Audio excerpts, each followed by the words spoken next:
नमस्कार, कार्यक्रम कल 24 मा स्वागत छ। म एनी कुंवर। विशेष आर्थिक क्षेत्र सेज सरकारको औद्योगिक क्षेत्रको विकासको लागि क्रान्तिको संवाहक नै मानियो। धेरै ठाउँमा सेजले फड्को मारेको पनि छ, तर धेरै ठाउँमा अलपत्र अनि त्यसमाथि पनि सेजको जग्गामा जब व्यक्तिको पनि रजाई हुन थाल्यो भने के हुन सक्ला? आकलन गर्नुस् त। यसको उत्तर खोज्न 12 पुगे हुन्छ। सेजको नाममा छुट्याइएको 12 को सिमराको 8 बिघा 8 कट्ठा जग्गा व्यक्तिको नाममा पूर्जा कायम भएर बेचबिखन समेत भएको पाइएको छ। सरकारी सम्पत्तिलाई आफ्नो अधीनमा ल्याउने आँट एउटा व्यक्तिको साहसमा मात्र भर पर्ला र सरकारी सम्पत्तिमा कसरी एउटा व्यक्ति राजराम शाह र उनका परिवारको हक कायम भयो, यो प्रश्न पनि उब्जेको छ। र त्यो सम्पत्ति कसरी सहजै बेचबिखन भयो? यत्रो हरकत हुँदा मालपोत कार्यालय घेरेर बसिरहेका थिए। नापी कार्यालयहरूले यसरी कसरी नापे होला नि यो जमिनलाई? राजारामलाई नै राजा नै त्यसै बनाइएको होला त्यो जग्गाको? कल 24 को आजको श्रृङ्खलामा पनि यो विशेष रिपोर्ट हामी पेश गर्नेछौँ। सेजको सम्पत्ति कसरी व्यक्तिको ब्याङ्कमा जम्मा भयो, यसको खोजी पनि हामी अवश्य नै गर्नेछौँ। चाडपर्व र विशेष अवसर आउनै हुँदैन, सीमा क्षेत्र सलबलाउन थालिहाल्छ। हो, चाडपर्वसँग जोडिएको धेरै वस्तुहरू बारे भन्दा पनि धेरै सस्तो हुन्छ। अर्थात् नेपालमा सबैभन्दा भारतमा धेरै सस्तो पाइन्छ। त्यही भएर पनि अहिले बन्द रहेको नेपाल भारत सीमाको धेरै स्थानमा चहल पहल राम्रैसँग बढिरहेको छ। पारीबाट वारीसम्म सामान ल्याउन कसैलाई फुर्सद छैन। यहाँ भनौँ खुलेआम तस्करी भइरहेको छ। स्थानीय प्रहरीको संरक्षणमा नै तस्करी मौलाउन थालेको छ। यतिखेर स्थानीयवासीहरूको चर्को गुनासो छ। वीरगञ्जको इनरवा, भकुवा, छोटी भन्सार, छपैकैया र नगवा लगायतका सम्पूर्ण नाकाहरूबाट व्यापक तस्करी व्यापक बढेको छ। नाकाबाट दिनुवा जस्तो भैँसी, कवाडी र कपडा हार्डवेयर, मरिच लगायत होली पर्वसँग सम्बन्धित सामग्रीहरूको धम्माधम तस्करी भइरहेको छ। तस्करी सामाजिक मात्र नभई राज्य विरुद्धकै अपराध हो। दर्शक महानुभावहरू, राज्य कोषमा जम्मा हुने राजस्वलाई चुना लगाएर गरिने यो अपराध आफैमा माफी योग्य विषय होइन। तर तस्करी रोक्नुपर्ने प्रहरी संगठनको जस्तो निकाय नै तस्कर र तस्करीको संरक्षणमा लाग्छ भने अरू कसको के लाग्छ? यहाँ यस्तै प्रश्न उठेको छ पर्साको नाकामा पनि। अहिले कल 24 को आजको संस्करणमा पनि यो रिपोर्ट हामी पेश गर्नेछौँ। यस अलावा तपाईँ दर्शक महानुभावहरूको प्रत्यक्ष कुराकानीमा पनि हामी जोडिने नै छौँ।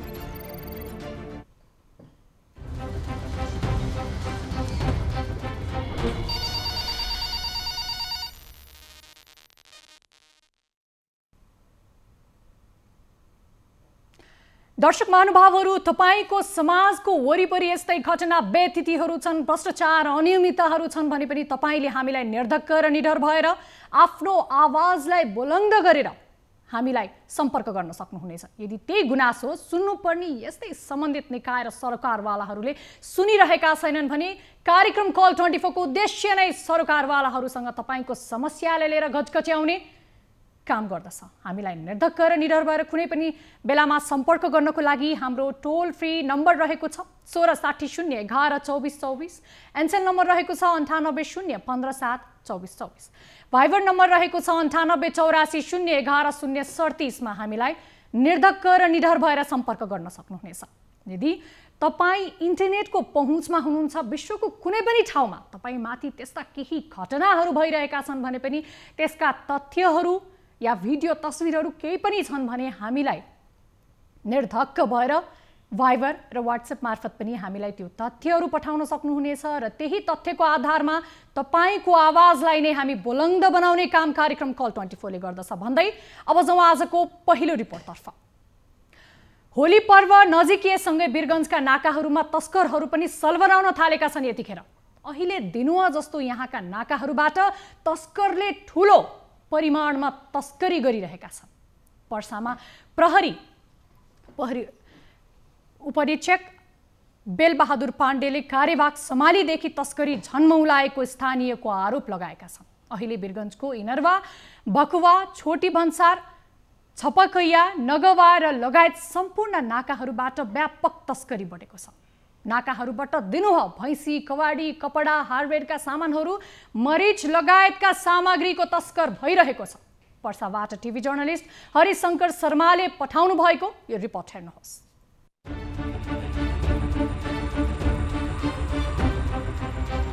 जिल्ला प्रहरी कार्यालयबाट खटेका क्राइम टोली र नेपाल भारत सीमामा खटेका नेपाल प्रहरी चौकीका इन्चार्ज एवं सशस्त्र प्रहरीहरूको मिलेमतोमा बिहान, दिउँसो, बेलुका र रातिको समयमा व्यापक तस्करी भइरहेको स्थानीयले गुनासो गरेका हुन्। सशस्त्र प्रहरीको मिलेमतोमा रातिको समयमा पनि खुलेआम तस्करी हुने गरेको पाइएको छ। वीरगञ्ज लगायत यस क्षेत्रमा रहेका खुल्ला सीमाहरूबाट तस्करहरूले प्रहरीको संरक्षणमा तस्करी गर्ने गरेका छन् भने वीरगञ्ज भन्सार मुख्य सडकबाट पनि तस्करी हुने गरेको छ। मुख्य सडकमा खट्ने सशस्त्र प्रहरीहरूले केही रकम लिएर ती तस्करहरूको सामानलाई छाड्ने गरेका छन्। राजस्व चुहावट नियन्त्रण गर्नका लागि वीरगञ्ज भन्सारमा सशस्त्र प्रहरी निरीक्षकको कमान्डमा सशस्त्र प्रहरी परिचालित नै छ। तर ती सशस्त्र प्रहरीका इन्चार्जहरूको मिलेमतोमा मुख्य सडक हुँदै तस्करहरूले विभिन्न सामानहरू नेपाल भित्र्याउने गरेका छन्। सानोतिनो घरायसी सामान ल्याउँदा सर्वसाधारणहरूलाई दुःख दिने भन्सार क्षेत्रमा खटेका सशस्त्र प्रहरी तथा नेपाल प्रहरीहरूले तस्करको सामान भने रोकटोक गर्ने गरेका छैनन्। तस्करहरूले ती सुरक्षाकर्मीका इन्चार्जहरूलाई महिनावारी रकम बुझाउने गरेका छन् भने कतिपयले ठाउँको ठाउँ जति पैसा भर्यो त्यति हातमा दिने अनि सामान नेपालतर्फ भित्र्याउने गरेका छन्। तो बिना भंसा के कुछ ज्यादा लोग दाने के नहीं हो रहा पाती को के केकरा से लोग से सर लोग से कौन सर लोग छौ। अर्कोतर्फ पोके तस्करहरू पनि उत्तिकै सक्रिय छन्। बिहान, साँझ तथा रातिको समयमा महिला पोके तस्करहरूले टाउकोमा एवं काखीमा च्यापेर विभिन्न सामानहरू भारतबाट नेपाल भित्र्याउने गरेका छन्। यसरी ल्याइएका सामान वीरगञ्ज भन्सारको मुख्य सडक हुँदै अलखिया मठ, आदर्शनगर हुँदै वीरगञ्ज बजारका व्यापारीहरू समक्ष सामान पुर्याउने गरेका छन्। सधैँ तस्करी गर्दै आएका कुख्यात तस्करहरूले साँझ एवं रातिको समयमा भारतबाट तस्करी गरेर ल्याइएका सामानहरूलाई वीरगञ्जको रेशमकोठी, रेलवे रोड, नगवा लगायतका स्थानहरूमा बनाएको गोदाममा राख्ने अनि त्यहाँबाट दिन दहाडै बोरामा प्याक गरेर आदर्शनगर मुख्य सडक हुँदै घडी अरबा क्षेत्रमा रहेको ट्रान्सपोर्टसम्म पुर्याउने गरेका छन्। दर्शक महानुभावहरू, तपाईहरूले भर्खरै यो प्रत्यक्ष प्रसारणबाट बजिरहेको रिपोर्ट हेर्नुभयो। जुन डरलाग्दो यो विषय थियो, तस्करी र तस्करको विषय भनेको हाम्रो लागि पनि नौलो होइन। तर यो जुन भइरहेको छ अवैध रूपमा, यो पक्कै पनि राम्रो होइन। किनभने यो अहिले झन् यो चाडपर्व नजिकै गर्दाखेरि पनि जति पनि त्यहाँको सोझासाझा स्थानीयलाई पनि प्रयोग गराइरहेको, त्यहाँको महिलाहरू पनि स्वयं यो तस्करमा उहाँहरूलाई संलग्न गराइरहेको भनेर पनि जानकारी प्राप्त भएको छ। यतिखेर यही विषयलाई हामीले जानकारी लिनको लागि जोड्दैछौँ। हाम्रा टिभी जर्नलिस्ट हरिशंकर हुनुहुन्छ। हरिशंकर शर्मा, हजुरलाई कार्यक्रम कल 24 मा स्वागत छ।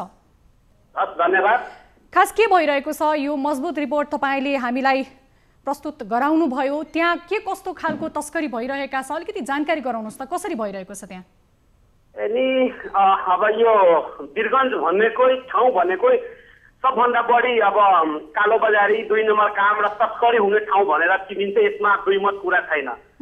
जुन जुन बेला नयाँ नयाँ प्रहरी प्रमुखहरू आउनुहुन्छ, केही दिन कडाई गर्नुहुन्छ, त्यसपछि फेरि सेटिङ भइसकेपछि पुनः त्यही पारालाई निरन्तरता दिइन्छ। जसरी अहिले त्यही भएको छ। भर्खर केही दिन अघि मात्र यहाँ प्रहरी परीक्षक बेलबहादुर पाण्डे आउनु भएको थियो। त्यो बेला यति नै कडाई गरिएको थियो कि एउटा सामान यताबाट उता, भारतबाट नेपाल, नेपालबाट भारत यस्तो ओहोरदोहोर भइरहेको थिएन। तस्करी रोकिएको थियो। तर केही दिन यतादेखि आएर यो 1-2 हप्तादेखि यति नै तस्करी बढिसकेका छ कि वीरगञ्ज स्थित पर्सा जिल्ला लगायत 12 जिल्ला, दुवै जिल्ला जोडेको छ। अब यो नेपाल भारतसँग जोडेको सीमाहरू जसरी छ, भकुवा नाका भयो, वीरगञ्ज छपैया नाका भयो, इनरवा नाका भयो, मटियरवा भयो, उता टिक्टा भिसवा भयो लगायत सम्पूर्ण नाकामा अहिले एकदम तस्करी बढिसकेको छ। हरिशंकर, त्यहाँनिर के कुराहरूको तस्करी हुँदो रहेछ? तपाईँले आफ्नो रिपोर्टिङमा के भेट्नुभयो? अब अहिले रिपोर्टिङको क्रममा हामीले त्यहाँ प्रष्टै देखाएका पनि छौँ। रातिको समय पनि छ। रातिको समयमा हामी देखाएका छौँ। त्यहाँ के माल सामानदेखि लिएर यहाँ भैँसी तस्करी पनि हुन्छ भने रातिको समयमा छोहरा तस्करी हुन्छ, मरिच तस्करी हुन्छ, कपडा तस्करी हुन्छ। यहाँ विभिन्न हार्डवेयरको सामानहरू तस्करी हुन्छ। यहाँ विभिन्न किसिमको कुनै पनि सामान छैन जुन इन्डियाबाट आयात हुन्छ नेपालमा, त्यस्ता सामानहरू यहाँ तस्करी हुने गरेको छ। र सानातिनो तस्करीहरू छ, जसरी सानातिनो जसलाई मतलब खासै त्यस्तो वास्ता हुँदैन, तिनीहरू दिनमा नै तस्करी गर्छन्। जस्तै पोके तस्करी पनि अहिले बढेको अवस्था छ। जसरी महिलाहरू क्याखीमा ताप्ने एउटा पोका जस्तो, अब पोकाभित्र कपडा छ के छ भनेर बुझ्न पनि सकिँदैन। त्यो क्याखी हरिशङ्कर तपाईँले यो जानकारी गराइरहँदाखेरि चाहिँ अब त्यो पोकाभित्र के हुन सक्छ भन्ने कुरा पनि त्यहाँनिर चाहिँ अनुसन्धान हुँदैन न, के कुरा छ त्यहाँनिर सामान छ या अवैध ढङ्गले कुनै त्यहाँ वस्तुहरूलाई चाहिँ ल्याइएको छ, त्यसको चाहिँ त्यो परीक्षण गर्ने कोही पनि छैन। त्यहाँ स्थानीय निकायहरू के भन्नुहुन्छ त्यहाँ? यहाँ त्यसको परीक्षण गर्ने कोही पनि छैन। त्यस्तो परीक्षण पनि हुँदैन। के हुन्छ भने त्यति पोके तस्करहरू जुन हुँदैन त्यो सीमा क्षेत्रमा खटेका सशस्त्र प्रहरी नेपाल प्रहरीहरूलाई यसो पोके बोक्दै आउने, हातमा जति रुपियाँ छ त्यति हातमा समाइदिने अनि हिँडिदिने, त्यस्तै रीतिरिवाज छ आजदेखि। यो पुरानो रीतिरिवाज हो। र त्यो पोकामा खास गरेर महिलाहरूले जुन ल्याउँछ पोका, त्यसमा खास गरेर बढी महँगा महँगा कपडा, महँगा महँगा साडीहरू हुने गर्छ। किनभने बेला बखत जो सेटिङ हुँदैन, जुन मिलोमतो हुँदैन प्रहरीसँगको, त्योलाई प्रहरीले देखाउनको लागि भए पनि बरामद गर्छ र बरामद गरेर सार्वजनिक गर्छ। त्यस सुरक्षामा खटिएका जुन प्रहरीहरू हुनुहुन्छ नि हरिशङ्कर, उहाँहरूको प्रहरीहरूको चाहिँ के भनाइ छ यो विषयमा? उहाँहरू जानकार हुनुहुन्छ कि हुनुहुन्न? यो विषयमा सबै प्रहरीहरू जानकार हुनुहुन्छ। एकजना मात्र होइन, यहाँ प्रहरीको इन्चार्जदेखि लिएर यहाँ जिल्लाका इन्चार्जसम्म सबै जानकार हुनुहुन्छ। यसमा कुनै दुई मतको कुरा छैन कि जानकारी छैन। र अहिले यति व्यापक तस्करी खुलेको छ। अहिले भन्नुपर्दाखेरि लाइन दिएको छ। क्राइमको टोली, जिल्ला प्रहरी कार्यालयको क्राइम टोली जुन हुन्छ, भुमुवा टोली, तिनीहरूले बढी यो सेटिङ गराउने काम गर्छ। तस्कर र प्रहरी निकायका हरिशङ्कर यतिखेर हामीसँग सम्पर्कमा आइसक्नु भएको छ कृष्ण प्रसाई, जो प्रदेश 2 का प्रहरी प्रवक्ता हुनुहुन्छ। उहाँसँग पनि यो विषयमा कुरा गरौँ। तपाईँ सम्पर्कमै रहनु होला है हरिशङ्करजी। कृष्ण सर, स्वागत छ कार्यक्रम कल 24 मा। हजुर धन्यवाद। भन्नुहोस् त हजुर। सर, यो तपाईँको क्षेत्रमा तस्करी भइरहेको छ, खुलेआम सीमामा चाहिँ नाकाहरूमा चाहिँ तपाईँको अवैध ढङ्गले सामग्रीहरू आवत जावत भइरहेको छ, ओसार पसार भइरहेको छ। तपाईले यो बारेमा जानकारी छ कि छैन सर? सुन्नुहोस्, यस्तो कुरो के छ भने सर्वप्रथम त हाम्रो प्रदेश नम्बर 2 को 8वटै जिल्लाको जिल्ला प्रहरी प्रमुखदेखि लिएर जति खटिएको नाकामा खटिनेहरू, सादा पोसाकमा खटिनेहरू हामीले दैनिक रूपमा ब्रिफिङ गरेर एभ्रिडे रिपोर्ट आइरहेको छ। एभ्रिडे रिपोर्ट के आएको छ भने धेरै पैसा सामान समातेर पनि रहेको छ। एभ्रिडे जस्तो अघिल्लो आर्थिक वर्षको कम्पेयरमा हेर्ने हो भने अहिले यो आर्थिक वर्षमा यथेष्ट मात्रामा सामान समातेर भन्सार बजारको रेकर्डबाट देखिन्छ हैन। यदा कदा चोरी लुटी छिपी अब गर्ने कुराहरूको सन्दर्भमा पनि हाम्रो आफ्नो चाहिँ जति पनि स्रोत साधन छ, मेन पावर छ, त्यसले भ्याएसम्म हामीले काम गरेका छौँ। यसको साथसाथै हामीले सशस्त्र प्रहरी बलसँग पनि समन्वय गरेर नाकामा पनि त्यहाँ खडाइ गरेका छौँ। अब नर्मली यसरी चाहिँ खुलेआम रूपमा भन्ने जुन कुरो आयो, त्यसमा चाहिँ त्यो खालको चाहिँ सूचना आएको वर्षमा हामी रातको बिरातमा एकदम मोस्टिङ थापेर भए पनि हामीले कारवाही गर्दै आएका छौँ। र यदा कदा बदमासी गर्ने प्रहरी कर्मचारी उप हामीले प्रहरी नियमावली अनुसार कारवाही गरेका छौँ। सर सुन्नुहोस् है कृष्ण सर, अब प्रहरीकै सेटिङमा चाहिँ तस्कर भइरहेछ, मिलेमतो भइरहेछ भनेर जुन आरोप लागेको छ, यसले त प्रहरीलाई नै अब बदनाम गराउने काम भयो। यसमा चाहिँ तपाईँ के भन्नुहुन्छ? तपाईँहरूलाई थाहा छैन भन्नुहुन्छ? बदमासी कुनै पनि प्रहरी अधिकृत तथा जवान अथवा प्रदेश नम्बर 2 मा खटिने कोहीले बदमासी गर्छ, जानाजानी यस्ता सेटिङका अवैध कामहरू गर्छ, एउटा नियमसँग बाहिर काम गर्छ, निश्चय पनि प्रहरी नियम ऐन छ, हामीले स्पोर्टमा कारवाही गरेका पनि छौँ र गर्छौँ पनि। अहिलेसम्म के तथ्य फेला पार्नु भयो त सर? त्यसो भयो होइन, अहिले मैले भने नि डाटाबाट के देखिन्छ भने हामीले चाहिँ यथेष्ट मात्रामा समातेका पनि छौँ। जस्तो हामी एभ्रिडेको रिपोर्ट लिन्छौँ, एभ्री विकको रिपोर्ट लिन्छौँ, एभ्री मन्थको रिपोर्ट लिन्छौँ। त्यो रिपोर्टिङमा के फेला पार्नु भयो सर? आजसम्मको हामीले बुझ्यौँ तपाईँहरू खटिनु भएको छ, रिपोर्ट पनि तपाईँहरूले गरिरहनु भएको छ, त्यो सबै कुरा थाहा छ होइन सर? त्यो भन्दा पनि अहिले जुन तस्कर भइरहेको छ, अवैध रूपमा सामान ओसार पसार भइरहेको छ, त्यसको बारेमा कति जति तथ्यहरू तपाईँसँग छ, के भोग्नु भएको छ त्यहाँ? किनभने तपाईँले हेरिरहनु भएको छ भने हाम्रो प्रत्यक्ष प्रसारणमा टिभी जर्नलिस्ट जो हुनुहुन्थ्यो हरिशङ्कर, उहाँहरूले नै हामीलाई यो रिपोर्ट पठाउनु भएको थियो। खुलेआम त्यहाँ तस्करी भइरहेको छ भने एउटा टिभी जर्नलिस्टले त गएर त्यहाँनिर बिहानदेखि बेलुकासम्म चाहिँ त्यो गर्नुभयो भने तपाईँहरू त धेरैजना सुरक्षाकर्मीहरू हुनुहुन्छ, आजको दिनसम्म तपाईँहरूले एउटा कुरा पनि थाहा पाउनु भएन सर? होइन, त्यही थाहा पाएर त ठाउँ ठाउँमा चेक पोइन्ट थापियो, एम्बुसिङ थापियो, ड्युटी डिप्लोमेन्ट गरियो न सामान समातेको छ त कसरी सामान ओसार पसार गरिरहेका रहेछन् त सर? तपाईले फेला पार्नु भयो नि जुन यो अवैध रूपमा कार्य भइरहेको छ हैन, तपाईले के फेला पार्नु भयो, कसरी सामान ल्याउँदो रहेछन् एकचोटी बताइदिनुस् न। सुन्नुहोस् एउटा कुरो के हुन्छ भने कसरी के भन्दा पनि अब यो ओपन बोर्डर छ, यो त सबै थाहा भएको कुरा हो। ओपन बोर्डर छ र चाहिँ अब भन्सारको अफिसहरू चाहिँ नर्मली डिस्टेन्समै छन्। जस्तो अब नजिकै भन्सार भएको अब टाढा भन्सार भएको छन् र छोटी भन्सारले कतिपय अवस्थामा चाहिँ के अरे नर्मलको अवस्थामा नकाटेको अवस्था पनि छ। यी समस्याहरू हाम्रो यो चाहिँ राजस्व अनुसन्धान चुहाव समितिको कृष्ण सर, ओपन बोर्डर त तपाईँको भारतसँग नेपालको सीमा जुनसुकै क्षेत्रमा पनि छ, हामीले मान्यौँ, तर ओपन बोर्डर छ भन्दैमा चाहिँ यसलाई नियन्त्रणै गर्न नसकिने कुरा रह्यो sir. Let me finish my sentence पहिला मलाई दिनुहोस् न भन्दैछु म, बिचमा इन्टरप्ट नगर्नुहोस् न प्लिज है। मैले भन्दैछु र हामीले चाहिँ जति पनि हाम्रो बोर्ड युनिटको चाहिँ युनिटहरू छन्, हामीसँग प्याराले खटिने ७० प्रहरी बल छ, हाम्रो साझा पोसाकमा ३०००ले सूचना सङ्ग्रह टोली खटेको हुन्छ। यी सबैसँग चाहिँ हामीसँग के अरे समन्वय गरेर हाम्रो चाहिँ यहाँबाट हामी मोनिटरिङ गरिरहेका छौँ। हामी आफू पनि चेक पोइन्ट चेकिङमा निक्लियौँ हुन्छौँ रात समयमा। यसरी चाहिँ विभिन्न नाकाबाट चाहिँ लुकाइ छुपाइ ल्याउन त्यही समातेर नै हामीले भन्सार पूजा गरेको देखिन्छ नि त। ठुलो हेरेर बसेको छैन। अब प्रहरीको आँखा सजेर अब मानव हेर्नुहोस्, अब वारपारै छ तपाईँको चाहिँ मानव जस्तो हाम्रो चाहिँ इन्डियातर्फ चाहिँ एभ्री 5 किलोमिटरमा चेक पोइन्ट छ भने नेपालतर्फ हेर्न भने मलाई लाग्छ 10 किलोमिटरको डिस्टेन्समा चेक पोइन्ट छैन, मतलब युनिटै छैन पुलिसको, मेन पावरको अभाव पनि छ हेर्नु। अब कुनै सर्टेन ठाउँबाट चाहिँ गएर बाटोबाट भनौँ न एक्सचेन्जमा गर्ला जस्तो मानव इक्जाम्पल दिनुपर्छ। जसमा कुनै जिल्ला प्रहरी कार्यालयको प्रमुख हुनला भने जस्तो 12 वर्षसम्म 2 वर्षसम्म खट्यो तपाईँको अब चाहिँ नि नर्मली अब फेरि 3 बजीतिर गरिन्छ। जब पुलिस निक्लियो बदमासी गरेर वाच गरेर हुँदैन क्या, त्यो खालको हुन्छ होला होइन। कृष्ण सर हामीले मान्यौँ, कृष्ण सर हामीलाई सुन्दै हुनुहुन्छ? हजुर सुन्नुहोस् न एकचोटि है, तपाईँहरूको यो कार्य महान छ, यसको लागि पनि धन्यवाद। तर सर कुरा के भने तपाईँहरू सिभिलमा पनि खटिनु भएको छ, तपाईँहरूमा सबै तथ्य विवरण सबै छ, सबै लागि पर्नु भएको छ, 24 घण्टा ड्युटीमा खटिनु भएको छ, सबै कुरा तपाईँलाई जानकारी पनि छ। कहाँबाट कुन ठाउँ कसरी कहाँसम्म भनी तस्करी हुन्छ भन्ने कुरा पनि जानकारी तपाईँहरू हुनुहुन्छ। तर पनि यति हुँदा पनि तस्करी किन मौलाइरहेको छ, झन् किन दिन प्रतिदिन मौलायो? कमजोर बनेकै हो सुरक्षा संयन्त्रण? भेटेसम्म समातेका छौँ हेर्नुहोस् म्याडम होइन, हामी समाजको पनि अझै इन्फर्मेसन अझै थप इन्फर्मेसन आयो, अझ हामी झन् डेस्कमा जान्छौँ, महातोतलाई त्यो खाले पहिचान गर्छौँ। त्यसै डिप्रोका लगायतको चाहिँ हाम्रो युनिटहरू छ, हामी अझ बढी सशक्त हुन्छौँ होइन। अब नर्मली हामीले चाहिँ अब नर्मली वास्तै नगरेर बसेको चाहिँ हुँदै होइन, कुनै बेला आज हुँदा पनि हुँदैन। हाम्रो मेन पावर सोर्स साधनले भ्याएसम्म हाम्रो चाहिँ प्रदेशको होल टिम सरकार र मातृको एकदमै सशस्त्रमा खट्छ र खटि पनि रहेछ। ठिक छ हरिशंकर, हाम्रो टिभी जर्नलिस्टले केही प्रश्न सोध्न चाहिरहनु भएको छ। मैले सरलाई केही प्रश्न सोध्दा के राख्न चाहे भने यहाँ सादा पोसाकमा खटेको जुन तपाईँको कर्मचारी हुनुहुन्छ उहाँले सादा पोसाकमा खटेर तस्करी रोक्नुहुन्छ कि तस्करी मौलाउनमा सहयोग गर्नुहुन्छ? त्यो एउटा तपाईँले एकदम राम्ररी बुझ्नुपर्ने विषय हो। यहाँ क्राइम टोली जुन छ त्यो तस्करी रोक्छ कि तस्करी बढाउँछ? उनीहरूकै संलग्नतामा संरक्षणमा अहिले सामूहिक तस्करी खुलेको छ जिल्ला शिक्षा कार्यालय हुँदै। तपाईँ एकदम पत्ता लगाउन सक्नुहुन्छ, म तपाईँले यो इन्फर्मेसनको रूपमा नै दिएँ।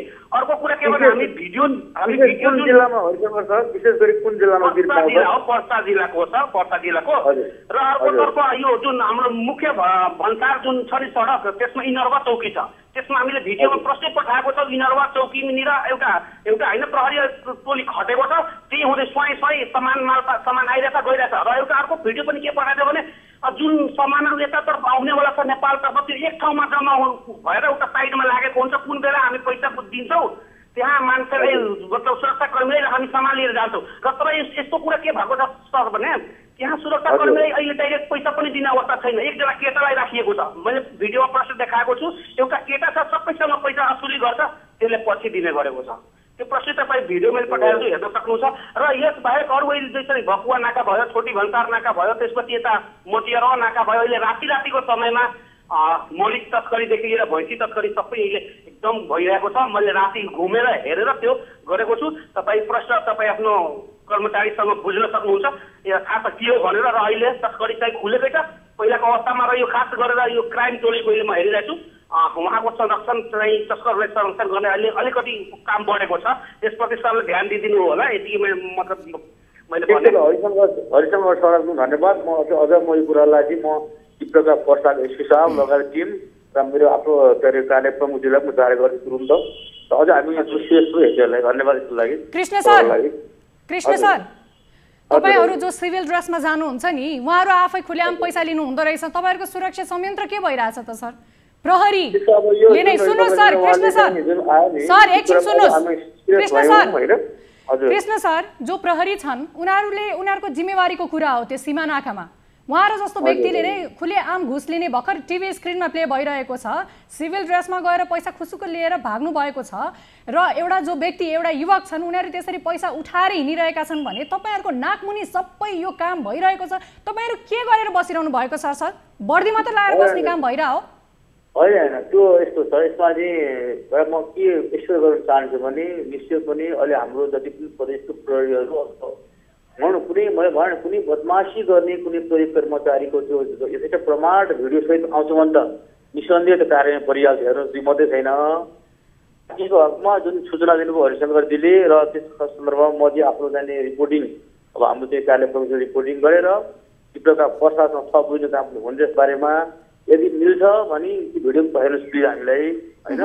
र बाँकी कुरो हामीले भेटेसम्म हामीले चाहिँ सूचनाले भ्याएसम्म हाम्रो मेन पावरले पुगेसम्म हाम्रो साधन स्रोतलाई हामी अप्टिमम प्रयोग गरेका छौँ र गर्छौँ पनि।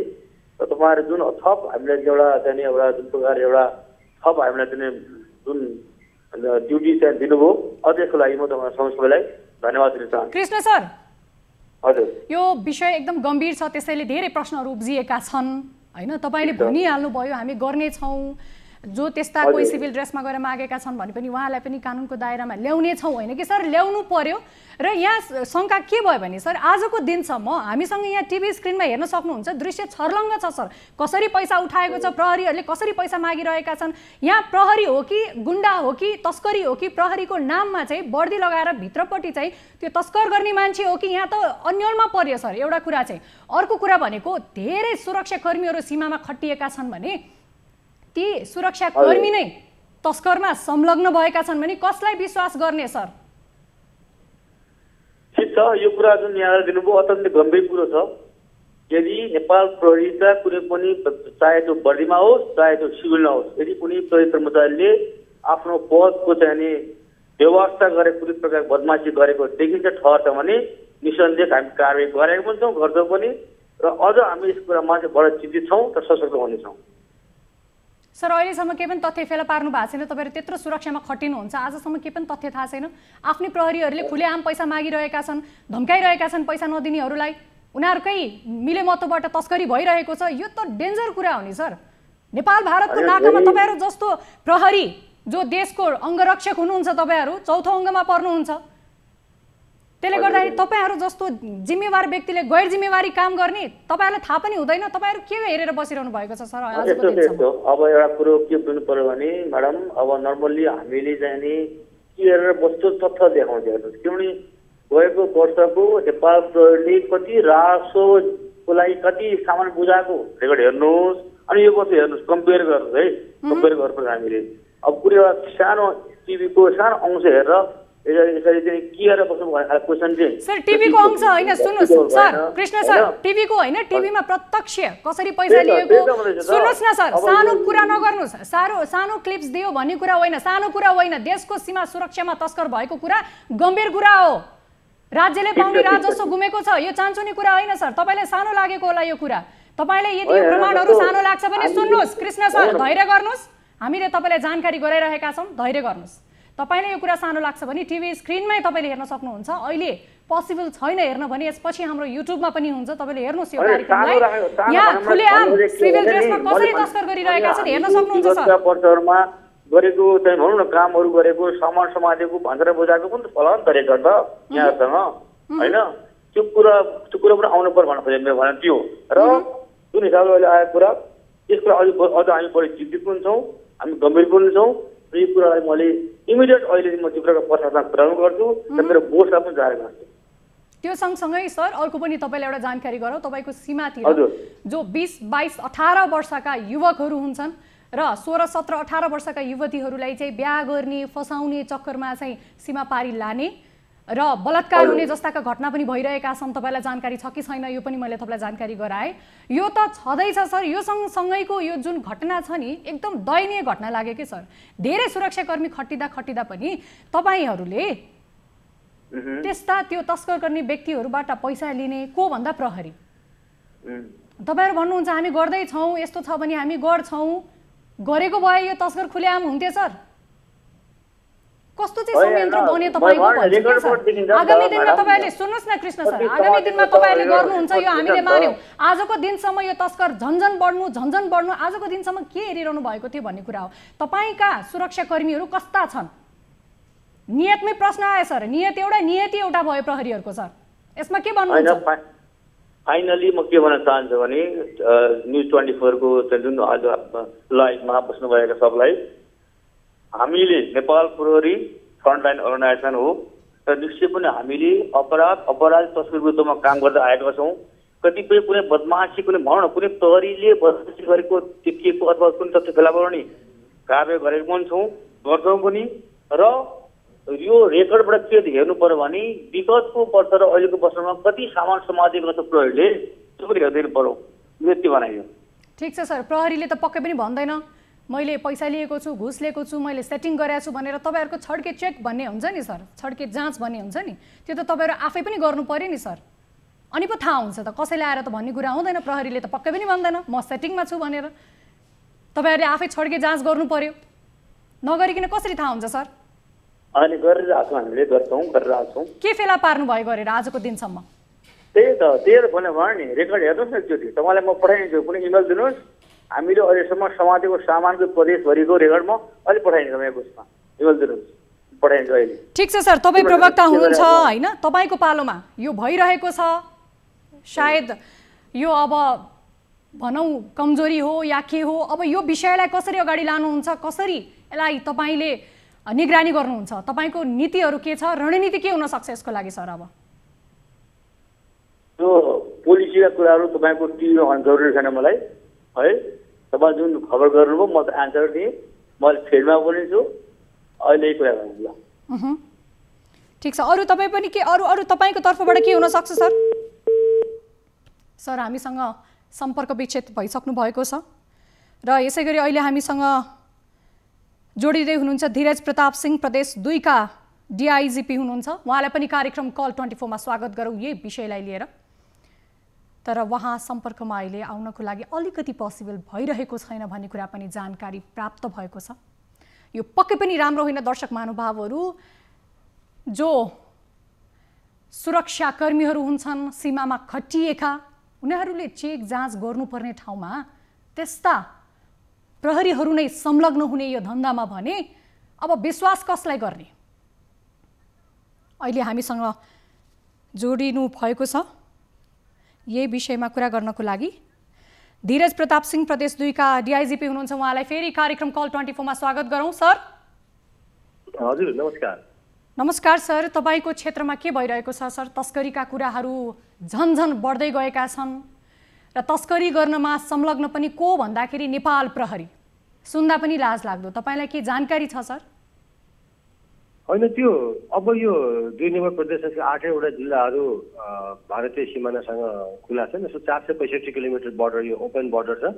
त्यसमा सशस्त्र प्रहरी र नेपाल प्रहरीले चाहिँ त्यहाँ बोर्डर म्यानेजमेन्ट गर्ने काम गरिरहेछ होइन।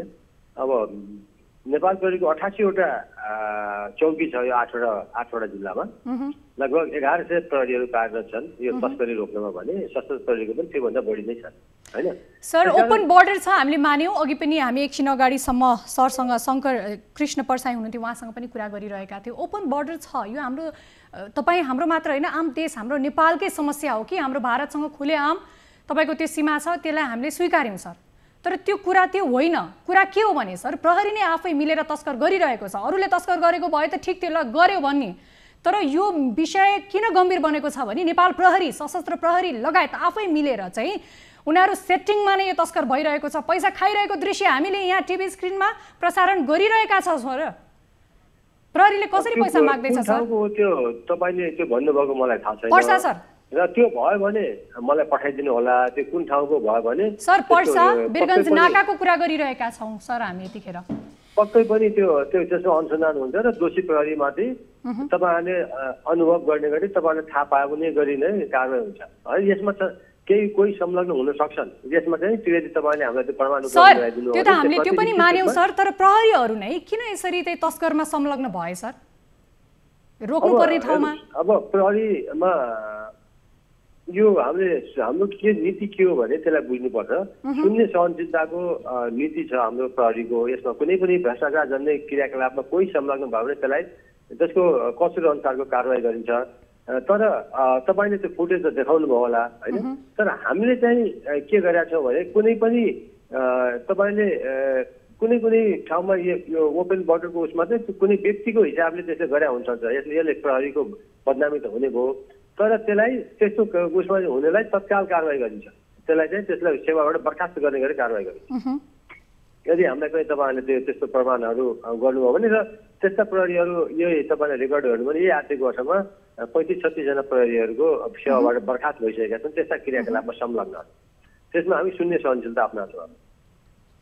ठीक छ, यतिखेर हामीसँग एसपी साहब जोडिनु भएको छ, तर उहाँ सायद अहिले तर उहाँ आइसकेपछि त झन् यो तस्कर बढ्यो भन्ने कुरा छ त सर। के हो यो?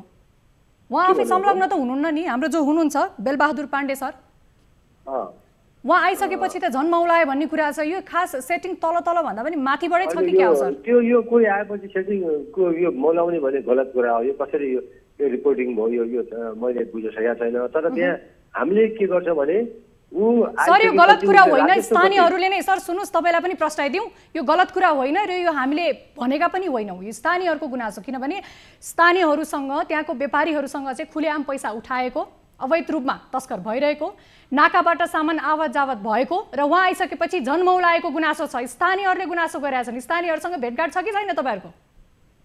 त्यो त्यस्तो यदि कसैलाई पनि त्यस्तो छ भने त्यो अनुसन्धान हुन्छ, त्यसमा कारबाही हुन्छ। यसमा तर हामीले के गर्छ भने आउनु बेला र भन्दा अगाडिको राजस्व कति उसले पक्राउ गरेका सामानहरू राजस्व कति सङ्कलन गरेका छ त्यसबाट उसको चाहिँ मूल्याङ्कन हुन्छ।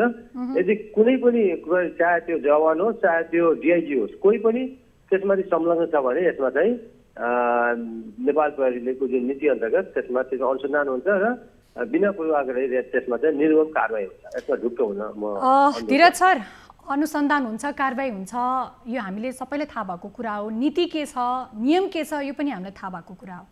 प्रश्न कहाँ रह्यो भने यो प्रश्नको उत्तर ठेट उत्तर चाहिँ हामीले पाएनौँ।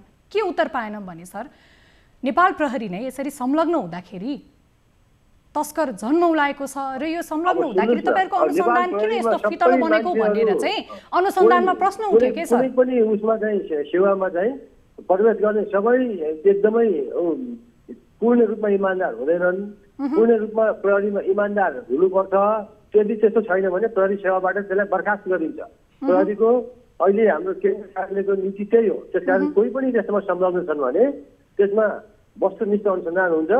सर संलग्न छन् कि छैनन् भन्ने कुरा त तपाईहरु आफैले पनि त अनुगमन त गर्नु पर्यो नि सर, हैन र? छन् भन्नेको कुरा त होइन, अनुगमन के भइरहेछ, अनुसन्धान के भइरहेछ?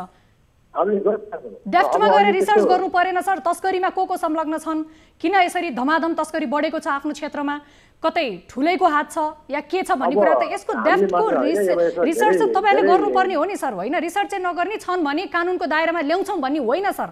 कसरी भयो भनेर रिसर्च त तपाईले गर्नुपर्छ। प्रहरीको प्रमुख हुनुहुन्छ, रिसर्च फितलो भा हो सर।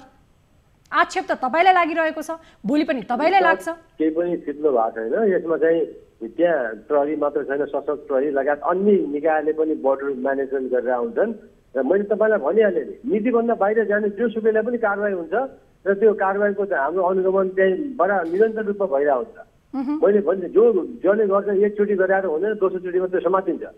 त्यसकारण त्यो त्यसमा देखाउनु पर्दैन। म तपाईँलाई ढुक्क उडे के गराउँछु भने जोसुकै पनि यसमा यदि संलग्न, हाम्रो नीति त्यही हो, कुनै पनि हामीले त्यो गर्न हुन दिँदैनौँ र यो नीतिभन्दा बाहिर जानेलाई कारबाही हुन्छ। र कारबाही त्यसो भए सर यो नीति कागजमा मात्र हो, यो नीति जति पनि बनेका छन् नि सर यो कागजमै मात्र सीमित भयो जस्तो छ। आज खुलेआम तस्करी भइरहेको भिडियो हामीले प्रदर्शन गर्दाखेरि हामीलाई लाज भइरहेको छ सर।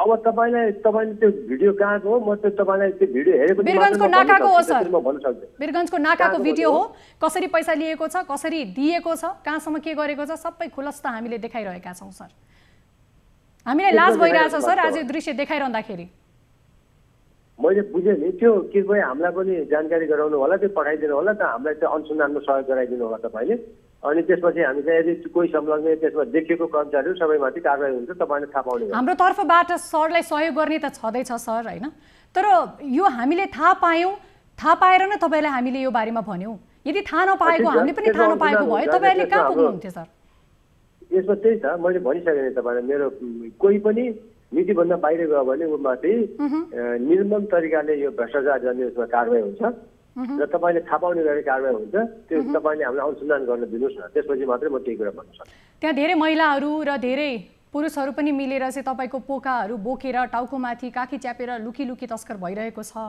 तपाईँले ती तस्कर भन्दा पनि आफ्ना प्रहरीभित्रमा को तस्कर रहेछन् भन्ने कुरालाई चाहिँ पहिला सुरु रिसर्च गर्नु पर्यो सर कानुनको दायरामा ल्याउनु पर्यो फेरि यस्तो लाजलाग्दो भिडियो र लाजलाग्दो समाचार हामीले प्रसारण गर्न नपरोस् सर ल ठिक छ हुन्छ तपाईँको संयन्त्र पनि बलियो होस् सर यो छिटो छिटो अनुगमन होस् जसले तस्कर गरेको छ कानुनको दायरामा तपाईँहरूले ल्याउनुहुन्छ भनेर हामीले अपेक्षा गर्न सक्छौँ सर गर्न सक्नुहुन्छ निश्चय एकदम ठिक छ हामीले यति तपाईँले यो टेलिभिजनमा भनिराख्दाखेरि तपाईँको प्रतिबद्धता तपाईँले जनाउनु भयो यो प्रतिबद्धताको पनि हामीले अपेक्षा गरेका छौँ सर फेरि पनि यस्ता दृश्य हामीले देखाउन नपरोस् समय र साथको लागि धन्यवाद सर धन्यवाद सर पक्कै पनि दर्शक महानुभावहरू यस्ता खालका घटनाहरू देखाउँदा पनि हामीलाई लाज भइरहेको छ यो नहोस् जो देशको सुरक्षाको लागि अभिभावक सर खटिएका प्रहरी हुन्छन् उनीहरूकै हातबाट यस्तो डरलाग्दो तस्कर हुन्छ भने देशको हालत अब के होला भन्दै यतिखेर हामीसँग कोही सर्वसाधारण जोडिनु भएको छ आफ्नो गुनासो लिएर उहाँलाई कार्यक्रम कल 24 मा स्वागत गरौँ कहाँबाट को बोल्नुभयो नमस्कार कहाँबाट को बोल्नुभयो हजुर सम्झना म्याम नमस्कार कहाँबाट को बोल्नुभयो म यता यो भक्तपुरबाट हो हजुर म देविका राई के राई भन्नुभयो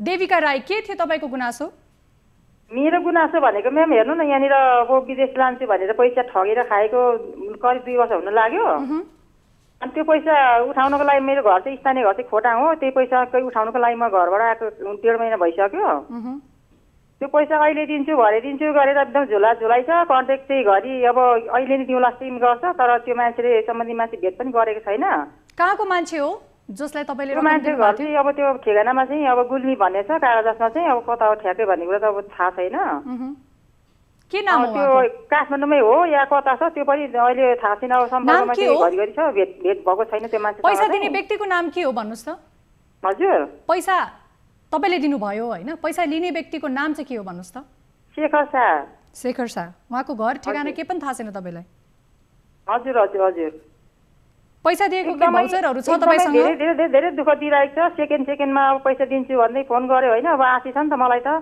म त एउटा एकदमै ऋणमा डुबेको मान्छे हो ऋण गरेर पैसा दिएको हो मैले हैन मलाई चाउले कति धेरै अब पैसा मलाई ले भनेर छ अब त्यो पैसाको लागि नि म यत्र यहाँ आइरहेको छु अब अहिले दिन्छु भरे दिन्छु अब त्यो पैसा अहिलेसम्म दिएको छैन एकदमै झुटो कुरा धेरै धेरै धेरै गरेर झुलाइ छ अब त्यो उसले चाहिँ मैले राम्रै तरिकाले नै मागिरहेको हो ठीक छ सुन्नुस् त देविकाजी तपाईसँग त्यो भाउचरहरु केही छ पैसा दिएको त्यो भाउचरहरु मैले त्यो भाइबर मार्फत ठीक छ हामीसँग यतिखेर शेखर शाह जोडिनु भएको छ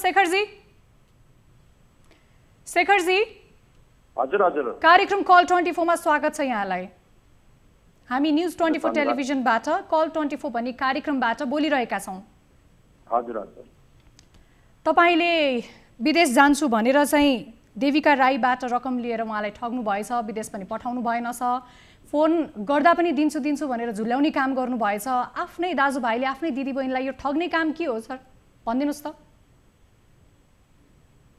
अब कुन हिसाबले उहाँले भन्नुभयो हैन मैले उहाँलाई सहयोग पनि गरेको हो हैन मैले उहाँबाट मैले उहाँहरूलाई झिकाएर यहाँ नेपालसम्म ल्याएको हो हैन मैले उहाँलाई 3 लाख रुपैयाँ दिइ पनि सकेको छु ठीक छ देविकाजी पक्नुस् है शेखरजी एकछिन पक्नुस् है देविकाजी हजुर उहाँको कुरा सुन्दै हुनुहुन्छ? हजुर सुनिरहेको उहाँले त छु, तपाईलाई सुनिरहेको पैसा दिइसकेको कुरा जानकारी गराउनु भयो, के हो कुरा? छु। हजुर उहाँले पैसा दिइसकेको भनेर उहाँले जानकारी गराउनु भयो, त्यो कुरा मैले सुने होइन म्याम। उहाँबाट हामीले करिब 1 लाख रुपियाँ लिनु त बाँकी नै छ नि त, अनि त्यो पैसा चाहिँ उहाँले एकदमै त्यो उनी नियतै गर्नु भएको छैन कि। उहाँले 76 साल 11 महिना 8 गते मङ्गलबारको दिन 1,30,000 पैसा लिनुभएको छ। 76 साल 10 महिनाकोमा 60,000 40,000 अनि 76 महिना 11 महिना 16 गते 11,000 क्यास लिनुभएको छ।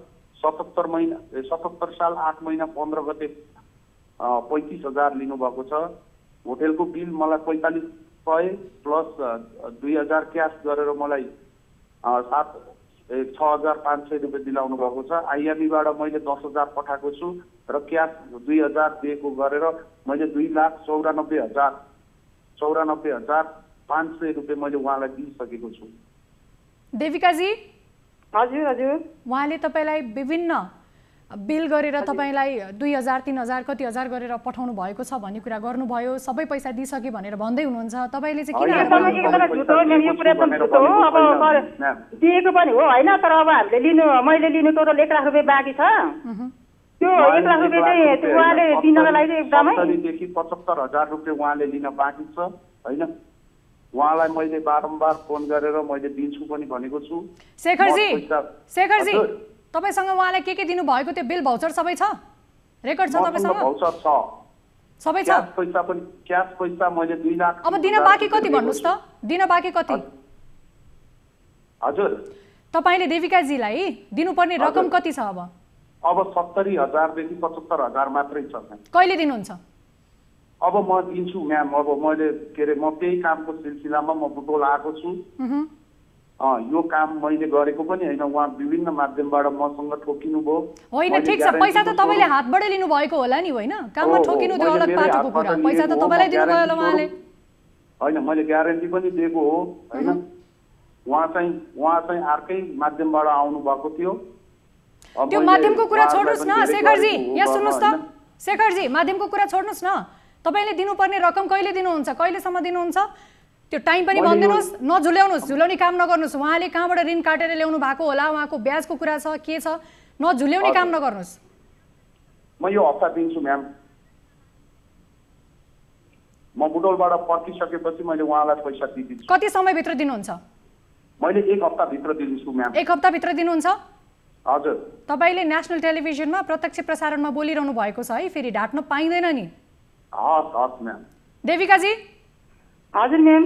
तपाईले पनि आगामी दिनमा दिँदाखेरि विचार गरेर दिनु होला र दिएको रकमलाई दिएको हिसाब किताबको पनि विवरण आफूसँग राख्नु होला। तपाईले 1 हप्तामा उहाँले दिन्छु भनेर भन्नुभएको छ, 1 हप्तामा तपाईले त्यो रकम पाउनु भएन भने फेरि हामीलाई सम्पर्क गर्नु होला। हस् म्याम, हस्। उहाँले त भन्नुभएको थियो कि भोलिसम्म मैले पैसा दिन्छु भनेर नि भएको थियो नि त मलाई। 1 हप्ता भनेर उहाँले टेलिभिजन सुन्नुस् देविकाजी, 1 हप्तामा दिन्छु भनेर टेलिभिजन मार्फत उहाँले भनिसक्नु भएको छ। 1 हप्ता तपाईँ कुर्नुहोस्, उहाँ भ्याली बाहिर हुनुहुन्छ भनेर भन्नुभएको छ।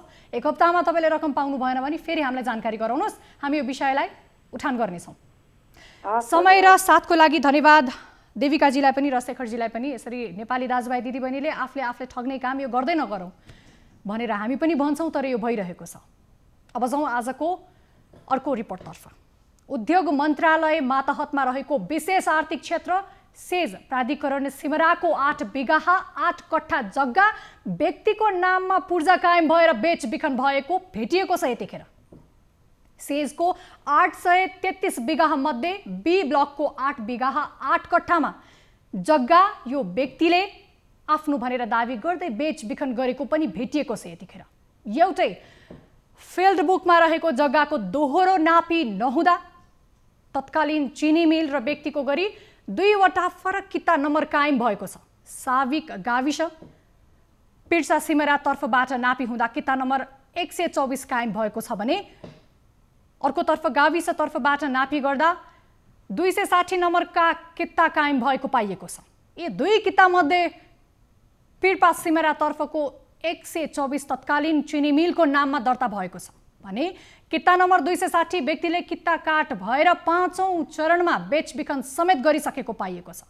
12बाट टिभी जर्नलिस्ट लक्ष्मी पाण्डेले पठाएको यो रिपोर्ट हेर्नुहोस्।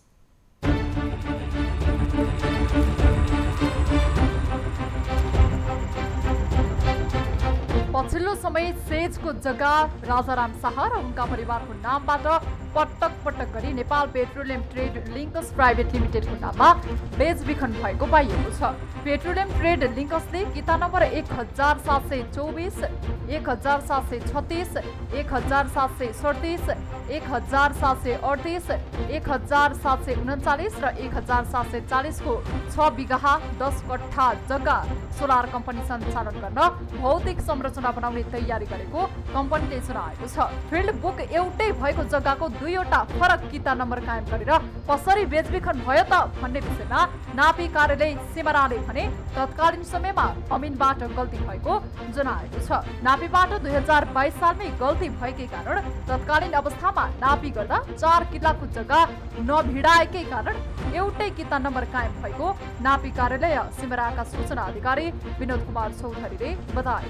उनले तत्कालीन पिर्पा सिमरा गाविस वडा नम्बर 4 को ख को किता नम्बर 124 मा चीनी मिल भनी उल्लेख गरेको र सोही जग्गा फतेपुर गाविस वडा नम्बर 9 को किता नम्बर 260 जग्गा धनीको नाम उल्लेख भएको बताए। तत्कालीन समयमा छिमेकी गाविसको किता नभिडाउँदा एउटै जग्गामा दोहोरो नापी भएको, त्यही नापी अनुसार दुईवटा फरक किता कायम भएको सूचना अधिकारी चौधरीले बताए। 260 नम्बर किताको जग्गा धनीको ठाउँमा झगडा भनी जनाइएको र उक्त जग्गाको कैफियतमा भने जग्गा धनी काठमाडौँ ठमिल बस्ने त्रिपुरा नरसिंह राणाको जग्गा पनि तत्कालीन वडा सदस्यले हस्ताक्षर समेत गरेको भेटिएको छ।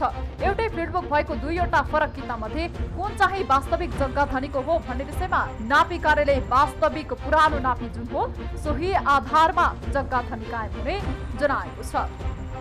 त्रिपुरा नरसिंह राणाको नम्बरी हो भने वार्ड सदस्यले क्याफियतमा सही गरेको अवस्था देखिन्छ भने अर्को किता 4 खको चाहिँ चिनीमेलको नाममा दर्ता भएको देखिन्छ।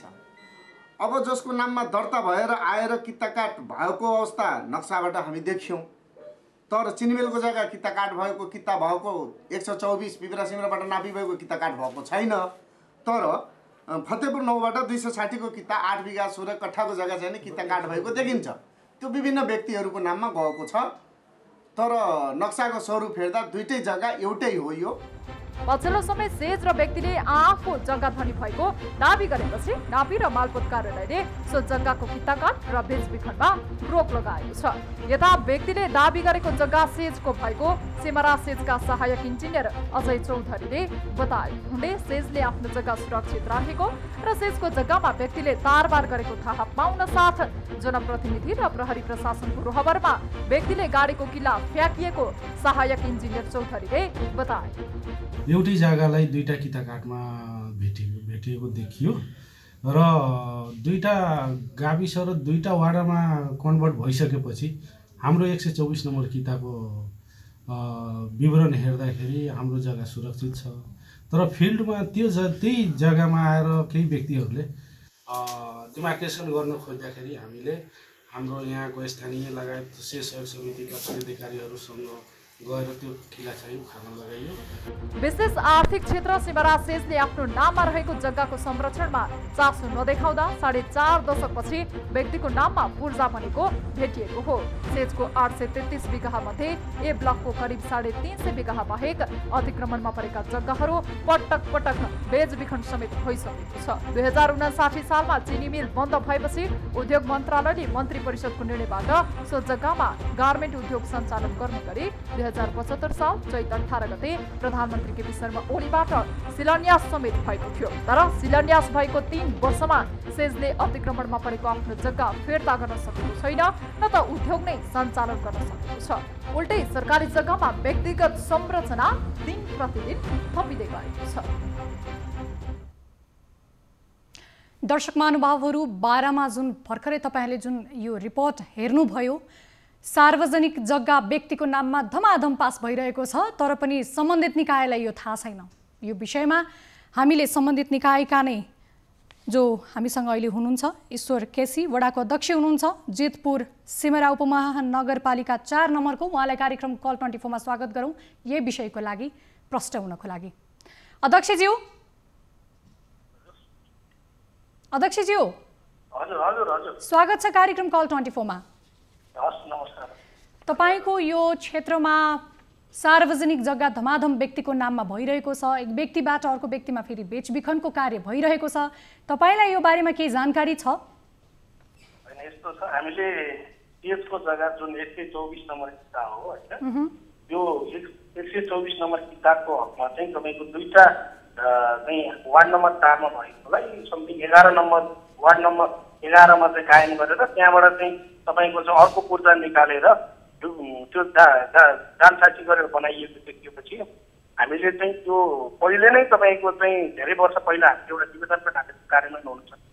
अहिले हामी चुनावमा चाहिँ तपाईको चाहिँ जितेर जब जनप्रतिनिधिहरू आइसकेपछि हामीले शेष सहयोग समिति लगायत त्यहाँका चाहिँ कर्मचारी हामी जनप्रतिनिधिहरू मिलेर गएर त्यहाँ चाहिँ किलाखुट्टी नाप नक्सा गरिरहेको बेलामा हामीले त्यहाँ नाप नक्सा नै गर्न दिएन है।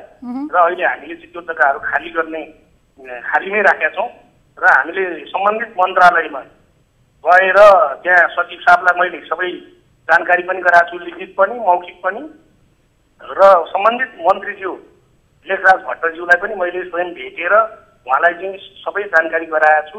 अब मलाई लाग्छ हामी छिट्टै यो प्रक्रिया अगाडि बढाएर त्यो हाम्रो मातहतमा ल्याउँछ। र अध्यक्षज्यू, कसको गल्तीबाट यस्तो ठुलो काम भइरहेको रहेछ? एउटा सार्वजनिक जग्गा चाहिँ व्यक्तिको नाममा गइरहेको रहेछ, यो कसरी भयो सर? यो यस्तो छ हजुरको, सार्वजनिक जग्गाहरूको हकमा नापी र मालपोत एक जुन हिसाबले चाहिँ त्यहाँ यो भूमाफियाहरूलाई चाहिँ भूमाफियाहरूको मातहतमा परेर नापी र मालपोतले गरेको यो चलखेल देखिन्छ। नापी र मालपोतले गरेको चलखेल होइन त अध्यक्षज्यू? हजुर, नापी र मालपोत कार्यालयले गरेको। अनि अर्को कुरो हामीले चाहिँ यो सार्वजनिक जग्गाहरूको हकमा जस्तो तपाईँलाई हजुरलाई थाहा छ नै होला, यो 8 बिघा 6 बिघा 8 गट्टा जग्गा हामीले यो मसान घाटको जग्गा पनि तत्कालै सार्वजनिक गरेको छ। र यो जग्गा हामीले यो 4 नम्बर वार्डको यो तपाईँको चाहिँ 124 नम्बर किता लगभग 7 बिघा जति जग्गा चाहिँ हामीले यो पनि छिट्टै नै सेजको मातहतमा लिएर आउँछौँ। यसमा चाहिँ हामीले प्रक्रिया अगाडि बढाइसकेका छौँ। अब यसको लागि चाहिँ सेजको मन्त्रालय अन्तर्गतबाट उहाँहरूले चाहिँ सम्बन्धित त्यहाँ चाहिँ भ्रष्टाचार अदालत तय गरेर त्यो प्रक्रिया अगाडि बढाइदिएर चाहिँ कारबाही गर्ने प्रक्रिया अगाडि बढाइदिए चाहिँ राम्रो हुन्छ। वडा अध्यक्षज्यू, यो भएको तपाईँको जुन सार्वजनिक जग्गा व्यक्तिको नाममा भएको घटना आज 1-2 दिनको कुरा पक्कै पनि होइन, धेरै समय भइसकेको रहेछ। पटक यसरी चाहिँ सार्वजनिक जग्गा व्यक्तिको नाममा नामसारी भएको छ। यो मालपोत नापी सबै कुराहरूलाई तपाईँले ध्यान दिनु भएन या कहिलेदेखि भइरहेको छ? तपाईँलाई जानकारी चाहिँ कहिलेदेखि भयो? हामीलाई लगभग जहिले भने नि जानकारी भएदेखि नै हामीले नापी कार्यालयलाई चिठी पनि लेखेका थियौँ। यो जग्गा भयो हजुरलाई यो जानकारी भएको वडा अध्यक्षज्यू? हजुर हजुर, कति समय भयो हजुरलाई यो जानकारी भएको? मलाई जानकारी पाउनु भएको कति समय भयो? 1.5-2 वर्ष भयो हैन। हामीले त्यस प्रक्रियामा अगाडि बढाएर केसलाई पनि खबर गरेका छौँ। सम्बन्धित निकाय केस उहाँले खबरदारी हामीले त्यो छिटो जग्गा तपाईँहरूको नापी नक्सा गर्नु पर्यो, तपाईँहरूको आफ्नो के अरे किलाखुट्टी गरेर चाहिँ त्यसलाई संरक्षण गरिदिनु पर्यो भनेर हामीले उहाँहरूलाई पनि गर्न चाह्यौँ। र नापीलाई र मालपोतलाई पनि यो तपाईँको जुन चाहिँ पास गरेर रजिस्ट्रेसन गरेर अरूलाई दिने प्रक्रिया छ यो रोक्नु पर्यो। यो चाहिँ यसो जग्गा छ भन्दा पनि उहाँहरूले नरोकेर मनोमानी ढङ्गले अगाडि बढिरहनु भएको देखेपछि हामीले मेरै उपस्थितिमा चाहिँ तपाईँको चाहिँ किलाखुट्टी उहालेर पायौँ।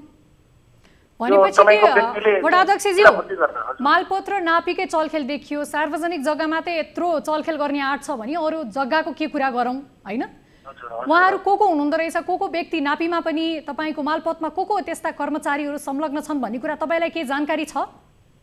होइन, हामीलाई व्यक्ति भनेर त जानकारी भएन। अब त्यहाँ त सम्बन्धित त्यो बेलाकोदेखि नै कर्मचारीहरू कति फेरबदल भयो होला नि। तर पनि अहिले भर्खर मनोज खनाल भन्ने एकजना मालपोतको हाकिम साहब चाहिँ भर्खर यो पक्रियाले समाचार पाएको छ यो सिलसिलामा होइन, घुसखाको सिलसिलामा।